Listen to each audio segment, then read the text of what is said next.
Amis Cancer, bonjour, je suis absolument ravie de vous retrouver pour cette guidance du mois de mai. Alors tout d'abord une petite introduction parce que je voulais vous remercier infiniment. Vous avez été plus de 45 000 à regarder cette chaîne au mois de mars. Donc c'est absolument fabuleux. Donc je voulais vous remercier vraiment d'être là, présent, de commenter, de partager cette chaîne avec vos proches, évidemment de vous y abonner. Donc merci infiniment d'être fidèle à cette chaîne. C'est vraiment un grand plaisir de vous transmettre tous ces messages tous les mois, que ce soit en horoscope ou en guidance sentimentale, et puis de vous faire découvrir aussi par le biais des vidéos que vous avez commencé à regarder des oracles et tarots en avant-première, parce que j'ai la chance d'en recevoir un certain nombre. Donc je vous les fais découvrir avant qu'ils ne sortent, comme ça vous permet évidemment de savoir s'ils vous correspondent ou non, et puis de les passer en précommande si éventuellement vous souhaitez en faire l'acquisition. Et pour toutes les nouvelles personnes là maintenant qui tombent sur cette chaîne, eh bien merci. Merci de votre curiosité, merci de votre accueil, merci de me recevoir dans vos sphères, et j'espère que vous aurez autant de plaisir à vous abonner à cette chaîne, à faire partie de cette rayonnante communauté. Donc merci. Donc comment ça se passe pour ceux qui ne connaissent pas? Eh bien je vais tirer ici un premier oracle qui est un peu comme une météo de vos énergies. Elle va vous permettre de peut-être avoir un axe de réflexion sur vos mois de mai, ou savoir un peu ce qui se trame pour vous, amis Cancer, dans vos énergies du mois de mai. Et ensuite, on va évidemment le compléter avec d'autres tarots et oracles pour avoir d'autres énergies, d'autres messages, et pouvoir évoluer avec un peu plus de sérénité. Alors bien sûr, c'est une guidance générale. Si vous souhaitez une guidance personnalisée, eh bien vous avez le lien sous cette vidéo, donc vous pouvez me contacter. Et je vous encourage à aller voir, bien entendu, votre horoscope lunaire et ascendant pour avoir une véritable complémentarité sur toutes les énergies qui vont venir jalonner votre mois de mai. Bien entendu, n'hésitez pas à aller regarder également votre mois d'avril, puisque en fonction du moment où l'on regarde sa vidéo, et bien forcément les énergies ont évolué et on pourrait passer à côté d'un message important qui évidemment n'avait pas son écho en début de mois d'avril, mais en milieu d'avril, et comme on n'a pas revu la vidéo, et bien on est passé à côté de quelque chose qui peut être bien une information importante pour nous permettre d'évoluer sereinement, avec beaucoup plus de fluidité vers les énergies du mois de mai. Alors, cette petite carte ici, eh bien nous avons la déesse de la nature. Vous recueillez ce que vous semez, votre rêve se réalise. Alors regardez, amis Cancer, quel fabuleux message pour vous que de savoir que votre rêve se réalise. Alors cette déesse de la nature, eh bien elle vient nous encourager à être plus que être dans la nature, dans l'absolu, et aller se ressourcer, essayer de profiter de ces congés du mois de mai pour aller au bord de la mer, aller en montagne, aller à la campagne, essayer de faire des choses proches de la nature, d'aller marcher dans l'eau, d'aller se promener en forêt, d'aller partir de bon matin dans la campagne. Bon, à part ça, ça veut surtout nous dire d'être proche de sa propre nature, c'est-à-dire de ce que l'on est véritablement, de la façon dont on vibre, d'être proche de nos valeurs, de nos besoins, de nos envies, de ce que l'on revendique. Et regardez, avec tout ce bleu, eh bien évidemment, c'est le chakra de la gorge. Donc c'est tout ce que l'on dit et tout ce que l'on ne dit pas. Donc pour être proche de sa nature, eh bien il ne faut pas hésiter non plus à transmettre ce qui nous est important, à énoncer les choses, à parler. Vous voyez sur cette petite carte, eh bien nous avons plein de petits vortex qui sont dans nos auras ici, et nous avons ce cœur en rayonnement. Donc évidemment ici la lune qui est avec une étoile, donc on se connecte à son intuition, on se connecte à soi, à ses envies profondes et vraiment au sens de la parole que l'on veut transmettre, des choses qui nous sont importantes, indispensables est nécessaire. Voilà, ça c'est un très très beau message pour vous, amis Cancer, pour avancer véritablement sereinement dans vos énergies du mois de mai. C'est un axe de réflexion qui est là comme un petit tuteur auquel il faut s'accrocher, se tenir et s'accorder une discipline de dire ce que l'on a envie de dire. Évidemment, tout dépend de la façon dont c'est dit, je suis d'accord, mais pour être le mieux compris et évoluer avec sérénité, c'est que les gens avec lesquels on a des interactions, eh bien, puissent vraiment comprendre nos besoins. Voilà ce qui est là pour vous. Alors, on va voir avec l'oracle des miroirs. En 6 cartes, on va voir ce qui, dans la matière, peut se présenter à nous, pourrait se présenter à nous au mois de mai. Alors, bien entendu, n'oubliez pas que c'est une guidance générale. Prenez uniquement ce qui résonne pour vous, ce qui vous semble le plus pertinent. Et puis, n'hésitez pas à revoir cette vidéo en milieu de mois, puisque parfois, évidemment, les énergies évoluent et on n'a pas du tout la même perception à 10 ou 15 jours d'intervalle. Alors, la première carte, eh bien, nous avons le temps. Alors, effectivement, on prend le temps. Alors, peut-être que l'on prend le temps de formuler les choses. On prend le temps de définir quelles sont nos véritables envies, ce qui nous est cher. En tout cas, on se donne du temps. On se donne du temps pour justement se réaligner avec sa propre nature. On ne court pas après le temps, mais ici, en nous disant de recueillir ce que vous semez. Donc, si vous allez trop vite, vous allez passer à côté de certaines choses.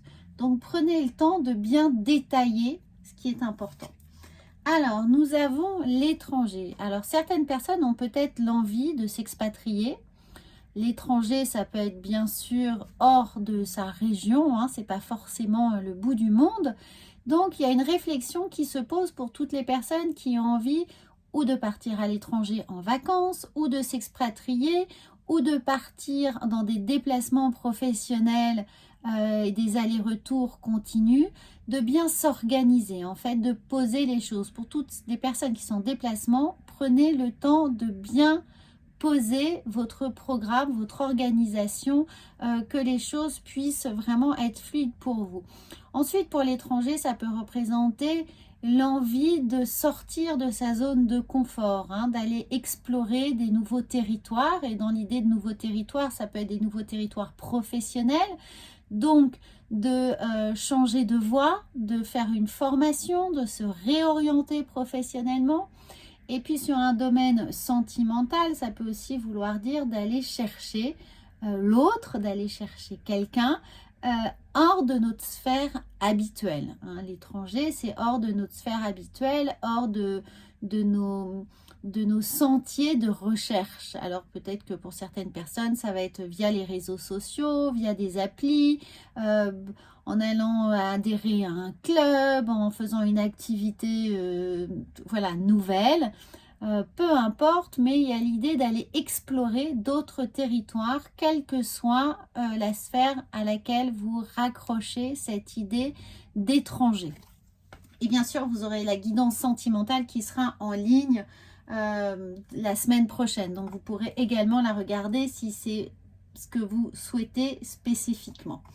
Alors, on a ici le carrefour. Eh bien, il y a l'idée de choisir quelque chose, de choisir une nouvelle voie, de choisir une direction, de faire un choix important, mais un choix sur lequel on s'accorde plusieurs réponses. Vous voyez, là, pour moi, vous n'êtes pas dans quelque chose à sens unique. Vous avez la possibilité d'évoluer dans des directions variées et différentes, d'où l'intérêt de se poser les bonnes questions pour définir vraiment où sont nos priorités, ce vers quoi on a envie de déployer du temps, de l'énergie, de la connaissance. En tout cas, ici, à l'étranger, c'est pour faire des choses qu'on ne faisait pas avant, des choses véritables nouvelles, des choses qui nous sont étrangères. Alors, nous allons voir ici avec les enfants. Alors, pour certains, on nous dit là, le temps qui est sous les enfants, évidemment, de consacrer du temps à sa famille, à ses proches, mais également avec l'idée d'enfant, c'est l'idée qu'il y a des choses nouvelles qui arrivent. Regardez, on a l'idée de la cigogne, mais la cigogne nous dit qu'il y a des choses nouvelles. Elle peut également nous parler de migration, donc de déplacement, donc de nouvelles activités qui demandent de migrer, de se déplacer, d'aller voir ailleurs, d'aller hors des sentiers battus, d'aller sur des territoires inconnus, de se déplacer, de mettre en place des nouvelles activités. Concrètement, donc on prend le temps de peut-être réévaluer ce qui pourrait nourrir, regardez, nourrir, j'ai la carte fécondité, nourrir de nouvelles choses, Alors évidemment, là, certaines personnes sont peut-être sur le point de fonder une famille, d'avoir un enfant, d'accueillir un être dans leur foyer. Alors, d'accueillir un... Je ne fais pas de comparaison hasardeuse, mais d'accueillir un animal de compagnie, vous voyez, qu'on considère souvent aussi comme un membre de sa famille, c'est pour ça que je vous dis ça. Donc il y a l'idée d'accueillir quelque chose, mais également de porter un projet. Donc dans l'idée de porter un projet, on porte certainement un projet ici à l'étranger, vers l'étranger, donc vous avez compris le mécanisme, qui demande de faire un choix, mais de faire un choix à caractère multiple, c'est-à-dire qu'on ne se ferme aucune opportunité. Le meilleur choix, c'est le choix qui nous offre des opportunités diverses, qui nous permet de nous déployer sur des terrains variés. Vous voyez, il n'y a pas de fermeture, il n'y a pas de chose unique. Alors, ici, l'hérédité. L'hérédité, est-ce que c'est quelque chose que vous avez voulu depuis longtemps? Est-ce que c'est quelque chose que l'on vous a transmis? Est-ce que c'est le rêve que vos parents, que vos grands-parents ont projeté sur vous? Et voilà, il peut y avoir un certain nombre de choses sur l'hérédité, sur le fait peut-être qu'un rêve d'enfance que vous réalisez, tout simplement, un voyage que vous avez rêvé de faire depuis très longtemps et maintenant vous vous accordez ce voyage. En revanche, on vient vous dire juste de bien vous organiser.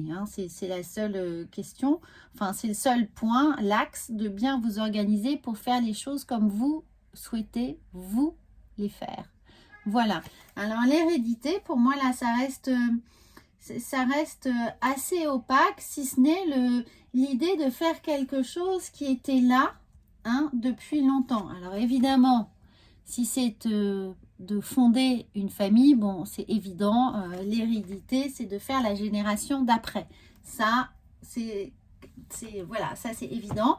Mais ça peut être aussi l'idée de transmettre quelque chose à quelqu'un, de transmettre une connaissance, de transmettre une activité, vous voyez, donc de transmettre une connaissance, un acquis, une activité, un bien, ça pourrait être l'idée de transmettre un bien, en tout cas quelque chose qui donne naissance à un projet. Il n'y a pas d'acte de stérilité ici, c'est pas, on en fait quelque chose, ce qu'on reçoit, ou ce qu'on donne, c'est pour en faire quelque chose qui va porter ses fruits, quelque chose qui va nous assurer une forme de pérennité.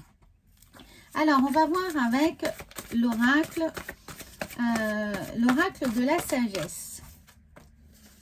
Donc, si vous choisissez, si vous êtes dans une configuration professionnelle où il y a des choix à faire, une formation, une réorientation, l'idée de passer un diplôme, de se réorienter avec des partenaires financiers, peu importe, de collaborer, eh bien, prenez véritablement le temps d'observer quelque chose qui peut porter des fruits de différentes natures. Ne mettez pas tous vos œufs dans le même panier.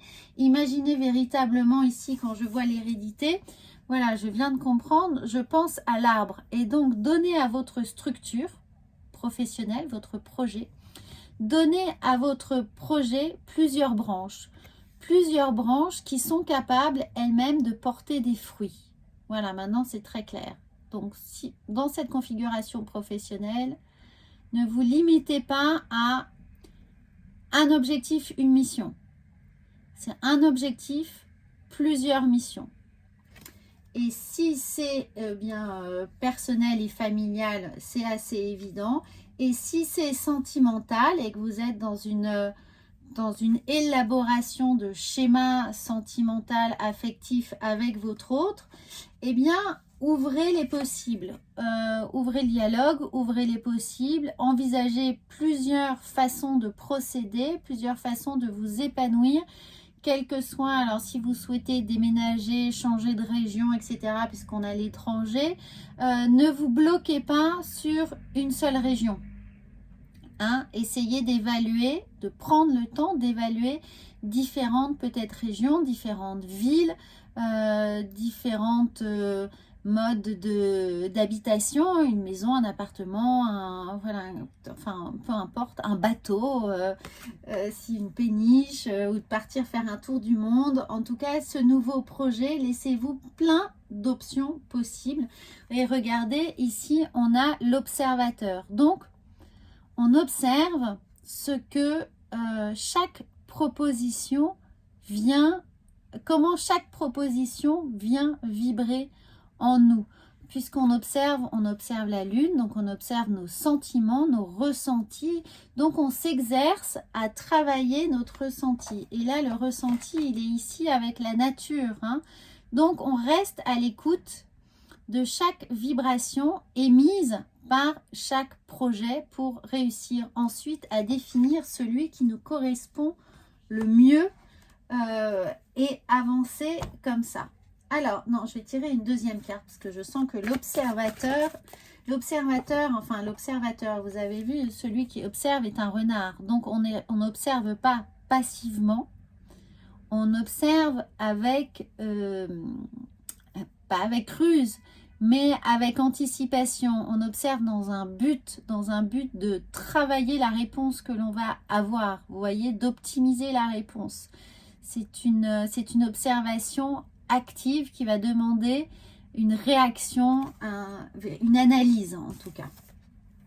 Alors, et nous avons, eh bien oui, je savais qu'il y avait une deuxième carte, mais finalement la deuxième carte vient exactement nous dire, nous confirmer ce que cette première carte d'observation venait nous dire, c'est-à-dire notre pouvoir spirituel, c'est-à-dire notre faculté à recevoir, comprendre, interpréter et mettre en action nos ressentis. Le pouvoir spirituel, c'est notre chakra coronal, c'est notre capacité à comprendre et à ressentir, à être ouvert à nos intuitions, à notre compréhension et à nos messages invisibles qui peuvent être sous forme de synchronicité, qui peuvent se manifester sous forme de synchronicité. Mais notre pouvoir supérieur, c'est également se concentrer sur ce sur quoi on a la foi. Où est notre foi? En quoi quoi on porte notre foi? Donc ça, c'est important. On va uniquement vers notre nature, notre essence. On se concentre dessus. Donc ce pouvoir supérieur vient bien nous confirmer qu'il est important d'aller là où notre foi nous porte. Voilà, c'est un peu mieux formulé comme ça. Voilà, alors on va voir psychologiquement comment les choses viennent travailler pour nous au mois de mai avec l'oracle de la triade. Et regardez, alors nous avons ici le malheur. Alors certes, ne vous hérissez pas tout de suite. Ce malheur, c'est juste là pour nous dire qu'on pourrait porter finalement une certaine culpabilité. Mais je vais vous expliquer. Une certaine culpabilité à voir que la chance nous sourit. Je sais que c'est un peu bizarre, mais c'est ça qui est là pour nous. C'est-à-dire que une certaine culpabilité à réussir ce que l'on entreprend. Certains ont la peur de la réussite. À se faire vous voyez, les astres s'alignent un peu. C'est-à-dire que vous avez pris le temps d'observer quelque chose, de mettre en place les choses, de vous faire confiance. Et effectivement, lorsque l'on est aligné avec ses envies et ses besoins, eh bien, l'univers nous apporte des aides. Hein. Souvent, ça se passe comme ça. L'univers nous apporte des aides quand on est vraiment convaincu de ce qu'on veut, de ce qu'on attend et de ce que l'on a envie de réaliser. Eh bien, la chance sourit aux audacieux et du coup, vous pourriez avoir cette chance, pourrait vous paraître insolente. Hein. C'est-à-dire que les astres s'alignent et que d'un seul coup, trop de chance vous désoriente un peu, vous désappointe un peu et vous vous dites mais c'est trop facile, c'est trop facile. Donc attention de ne pas cultiver ce petit sentiment de culpabilité ici, à avoir de la chance, à faire en sorte que tout vous sourit, que les choses se mettent en place, que voilà, que ça s'aligne et que vous arrivez à obtenir pas à pas un chemin clair sur lequel avancer avec sérénité. Je vous dis ça parce que toutes les cartes sont là. On a les nouveaux projets, on a l'étranger, on a la fécondité, le pouvoir spirituel, la déesse de la nature, l'observation. Donc vraiment, on sent qu'il y a quelque chose se met en place, quelque chose d'épanouissant, d'heureux. Pour autant, il faut juste se laisser un peu de temps de réflexion pour être véritablement canalisé avec cette énergie-là et pouvoir avancer et ne pas là cultiver cette carte de petite culpabilité à être trop heureux. Ah oui, ça arrive à certaines personnes. Alors, nous allons, eh bien justement, nous allons voir ici avec la part d'ombre. Pourquoi vous pourriez avoir ce petit sentiment de culpabilité? À quoi ça vient faire écho?